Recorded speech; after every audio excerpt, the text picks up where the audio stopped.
Hi guys, Assalamu alaikum. Welcome back to my YouTube channel.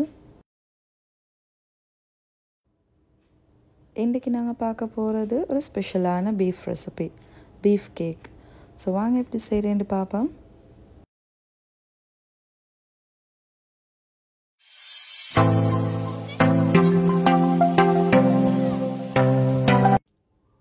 நான் இன்றைக்கி செய்ய போகிறது 500 கிராம் பீஃபில்.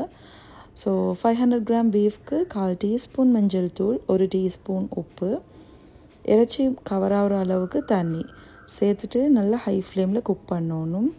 இறைச்சி நல்லா வெந்திரிக்கணும். ஸோ அது வரைக்கும் குக் பண்ணி எடுப்பேன். வெந்த இறைச்சி நல்லா ஆற வச்சுட்டு இப்போ ஒரு பிளெண்டர் ஜாரில் போட்டு சின்ன சின்ன பீசஸாக வரும் வரைக்கும் கிரைண்ட் பண்ணி எடுத்துக்கோங்க. இந்த மாதிரி வைக்கணும். இப்போ இதை ஒரு சைடில் வச்சுட்டு ஒரு பேனை ஹீட் பண்ணிக்கொள்வோம். அதில் 1 கப் ரவையை ஆட் பண்ணிக்கோங்க. லோ மீடியம் ஹீட்டில் ஜஸ்ட் ஒரு 4-5 மினிட்ஸ்க்கு மாதிரி ரோஸ்ட் பண்ணி எடுத்துக்கொள்ளணும். ரோஸ்ட் பண்ணின ரவையை ஒரு சைடில் ஆறுறதுக்கு எடுத்து வைப்பேன். அகெயின் இப்போ ஒரு பேனை ஹீட் பண்ணிவிட்டு அதில் 3 டேபிள் ஸ்பூன் கோகோனட் ஆயில் சேர்த்துக்கொள்கிறேன். ஆயில் நல்லா ஹீட் ஆகி வர போக்கில் இது கூட 1/4 டீஸ்பூன் கடுகு, ஒரு கொத்து கருவேப்பிலை, 2 வெங்காயத்தை தின்னாக ஸ்லைஸ் பண்ணி ஆட் பண்ணிக்கொள்ளணும். வெங்காயம் டிரான்ஸ்பரண்ட் ஆகிற வரைக்கும் வதக்கி எடுத்துக்கொள்ளணும். இப்போ இது கூட ஒரு டேபிள் ஸ்பூன் இஞ்சி வெள்ளைப்பூடு பேஸ்ட், 2-3 க்ரீன் சில்லிஸ் சாப் பண்ணி சேர்த்துக்கோங்க. கூடவே ஒரு பெரிய தக்காளி இல்லைன்னா 2 மீடியம் சைஸ் தக்காளியும் கட் பண்ணி சேர்த்துக்கொள்ளணும். தக்காளி நல்லா குக் ஆகிட்டு வர போக்கில் இது கூட 2 டேபிள் ஸ்பூன் சில்லி பவுடர் சேர்த்துக்கொள்வோம் அண்ட் 1 டீஸ்பூன் மசாலா தூள் சேர்த்துக்கோங்க. கூடவே 1 டீஸ்பூன் மிளகுத்தூள் அண்ட் கொஞ்சமாக உப்பு சேர்த்துக்கொள்வோம். இறைச்சி வேகிறதுக்கும் உப்பு சேர்த்திக்கிறதுன்றதால குறைவாக சேர்த்துக்கொள்ளணும். கொஞ்சமாக மஞ்சள் தூள் அண்ட் துண்டு கொச்சிக்காய் சேர்த்துட்டு இதையும் ஒரு 2 மினிட்ஸ்க்கு மாதிரி மீடியம் ஃப்ளேமில் குக் பண்ணிக்கொள்ளணும். மசாலா எல்லாம் நல்லா குக் ஆகின அப்புறம் இப்போ இது கூட நாங்கள் கிரைண்ட் பண்ணி வச்சுக்கிற பீஃபை சேர்த்துட்டு நல்லா மிக்ஸ் பண்ணிக்கொள்ளணும்.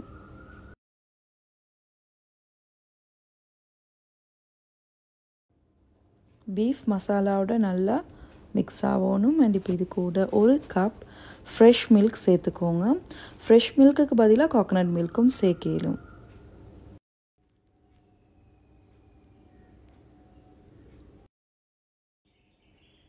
இதையும் ஒரு முறை நல்லா மிக்ஸ் பண்ணிவிட்டு இப்போ இது கூட நாங்கள் ரோஸ்ட் பண்ணி வச்சுக்கிற ரவையை ஆட் பண்ணிக்கொள்வோம்.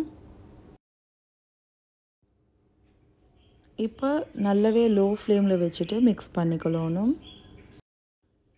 ஜஸ்ட் ஒரு 1 மினிட்க்கு மாதிரி இது குக் பண்ணிவிட்டு ஸ்டவ் ஆஃப் பண்ணிக்கொள்வோம். அண்ட் இப்போ இது நல்லாவே ஆறுற வரைக்கும் வெயிட் பண்ணணும்.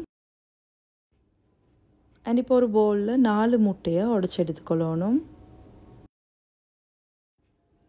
இதை கையாலே நல்லா மிக்ஸ் பண்ணிக்கொள்ளணும். அப்படி இல்லைன்னா ஒரு பிளெண்டர் ஜாரில் போட்டுட்டு நல்லா 2-3 டைம்ஸ்க்கு பிளெண்ட் பண்ணி எடுத்துக்கொள்ளணும். அண்ட் இப்போ இது கூட நாங்கள் பீட் பண்ணி வச்சுக்கிற முட்டையை சேர்த்துக்கொள்வோம்.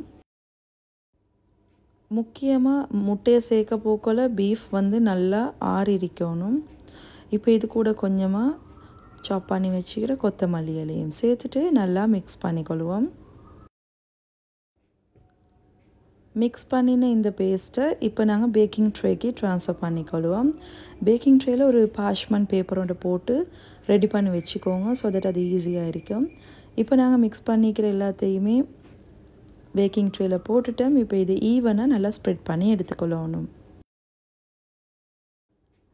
மீன்வைல் நாங்கள் அவனை ப்ரீ ஹீட் பண்ணிக்கொள்ளணும். ஒரு 5 மினிட்ஸ்க்கு மாதிரி 200 டிகிரி செல்சியஸில் ஹீட் பண்ணி வச்சுக்கொள்வோம். இப்போ நாங்கள் செஞ்சு வச்சுக்கிற கேக்கை இதில் போட்டு 180 டிகிரி செல்சியஸ்க்கு ஒரு 20 மினிட்ஸ்க்கு பேக் பண்ணி எடுத்துக்கொள்ளணும். அண்ட் இப்போ எங்களுக்கு தேவையான சைஸஸில் பீசஸ் போட்டு எடுத்து சர்வ் பண்ணுங்கள். அவ்வளோதான், நல்ல டேஸ்டான ஒரு டிஃப்ரெண்ட்டான பீஃப் கேக் ரெசிபி ரெடி. இந்த ரெசிபி உங்களுக்கு பிடிச்சிக்கும்னு நினைக்கிறேன். பிடிச்சிருந்தேன் மறக்காமல் லைக் பண்ணிவிட்டு உங்கள் ஃப்ரெண்ட்ஸ் அண்ட் ஃபேமிலி கூட ஷேர் பண்ணிக்கோங்க. இன்ஷால்லா இதே மாதிரி இன்னும் ஒரு புதிய ரெசிபியில் சந்திக்கிறேன். அது வரைக்கும் டேக் கேர், பாய், அண்ட் அஸ்ஸலாமு அலைக்கும்.